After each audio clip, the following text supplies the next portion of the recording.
Yo people, welcome back to the YouTube channel. You already know what time it is. It's time for the Chelsea preview, and this time it's Tottenham away. That's right, welcome to the Tottenham, as they say. I'm very happy. Energy. I wonder why. Last night I heard a lot of people talking in regards to the sacking of Pochettino. But this morning, energy. Mourinho, hello, welcome to Tottenham. New Tottenham. New manager, new trophies, energy, yeah? Welcome to Tottenham, yeah? Welcome, Mourinho. Trophies, energy in the AM. Welcome, Wise Yola. Have a good day, sweet. All right, why am I wearing the jacket indoors? Don't ask no questions, none of your business, all right? Listen, I thought I was outside today. I'm not with the recording, so we're staying inside. Just pretend there's a green screen and there's a Tottenham Stadium in your background. Leave it, yeah? Just think of it like that. Now, if you've got problems with me, come direct. Don't go through the corners, yeah? If you've got a problem with me, come to me direct, okay? Don't do that passive aggressive. If you want to talk to me direct. Don't go through the corners. moving on, we're going to start with where the teams left off, right? Midweek European clashes. First of all, we had 2 extra days to prepare or rest, recover, what have you. With the game on Tuesday against Zenit, they played on Thursday against Rennes. So, good news for us. We get the extra recovery day. We should be coming in fresher. The excuses just keep getting cut down with our performance coming up at the Tottenham Hotspur Stadium, formerly known as White Hart Lane, with the new Toilet Bowl building they've built. So, you know, we're going to have to come correct. Not only that, but they also have some injury doubts. Tanganga was sent off in the last game against Palace. We're going to get onto that game in a minute. Also, it looks like Son's a doubt. Now, we know that's basically half of their team with Harry Kane. So, again, no excuses. There's a lack of excuses building up here. Also, Romero, the new centre-back, a doubt as well. Potentially out. So, I don't really want to hear no crap from Chelsea when it comes to this fixture. I'm looking for 3 points. I'm looking for no-nonsense, serious settings behaviour on this game. And also, Bergwijn and Lucas picking up injuries as well in the game against Rennes. But let's start with Chelsea. Look, Pulisic out still. Kante back. Now, does Kante get into this midfield after the performances that Mateo Kovacic has been putting in? That is the question that I need to be asking you lot. And you need to give me answers in the comments because I have no idea. It's very difficult. So you lot were lobbying for him to be the Ballon d'Or boy of the year. And now you're saying, well, because Kovacic had 2 good games. All of a sudden, that means Kante can't get in this. It's called meritocracy. It's called meritocracy, okay? That at Chelsea? Yes, we do that now. Abramovich!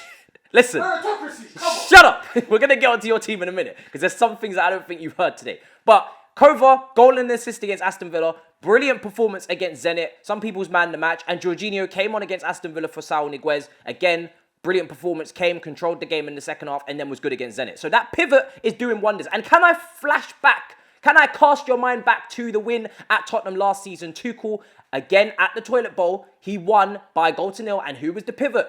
Kova and Jorginho. And who was out injured? Kante. And we won the game. We kept a clean sheet. We played very well. So we can play with this pivot for a string of games and there shouldn't be any worries or any, frailties. So again, there's a big decision. Do we put him back in or do we continue with the pivot that has been working very well in the last 2 games? That's something to chew on, something to think about, something to get the brain ticking. So I'll let you think about that in the comments. But moving on, there's more to it. Obviously, like I said, Pulisic is not available. It's unfortunate. Now, defensively, Chelsea have not conceded a goal from open play since Villarreal in the Super Cup final. So no Premier League games and no Champions League game. Of course, Zenit in midweek have we conceded an open play. The only other goal we conceded was against Liverpool from the spot with Salah. So again, defensively, this is a team that is ready, resolute, and should be able to deal with the Tottenham, all right? And let me tell you why. Because Kane did not touch the ball in the box last weekend against Crystal Palace. That's the first time that's happened in his career. He didn't touch the ball in the box. Do you know how mad that is for a striker of his ilk, of his level, of his stature,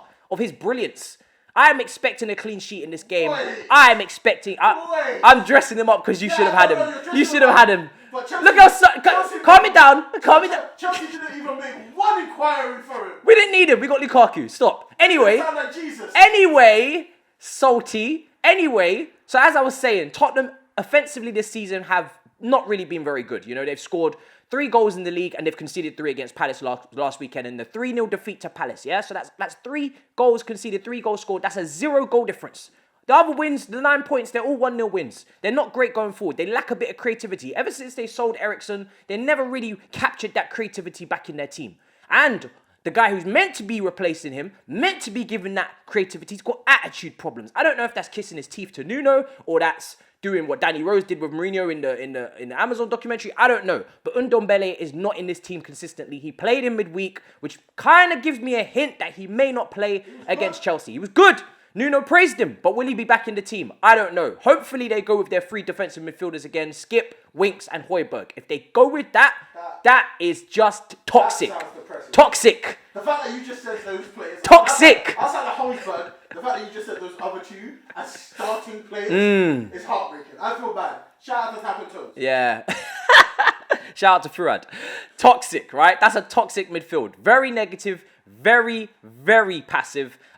So hopefully they go with that. And if they do go with that, that leads me to believe even more that we don't have to throw Kante back in here because we don't have a line breaker going up against us in Ndombele. We don't have someone who's going to carry the ball, take it beyond the line, in between the lines and start causing problems with the dribbling. So if we don't see Ndombele on that pitch, that's less need for Kante. So we could go with our pivot of Georgie Kova and just control. Moving swiftly on. Marcus Alonso. Yes, that's right. Marcus Alonso runs down the wing for you. I got a question. Did you know Marcus Alonso somebody at one point? I left that over there. You know, sometimes you don't have to talk. This is what the comments have been saying. Sometimes just don't speak. I'm just saying. You don't have to speak. He asked the person. This is a preview. Continue. You don't have to talk. You can just a little bit back and forth. Not now. Not when you bring that up. No, we don't want to hear that. You got your prison FC. Don't be bringing us into this shit. All right? Yeah, that's what I see.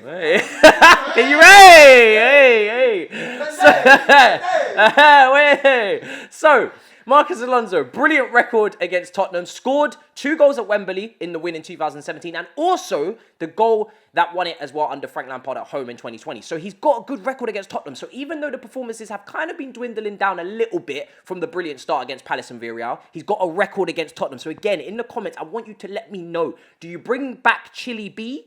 Do you bring back Chilwell or do you keep Marcos? Do you keep him at left wing back and hopefully take advantage of Emerson, who got absolutely dragged on his debut? Listen, the agenda must run already. Zaha. That's pretty good. Wilfried Zaha twisted that brother up like a pretzel. It was beautiful, honestly.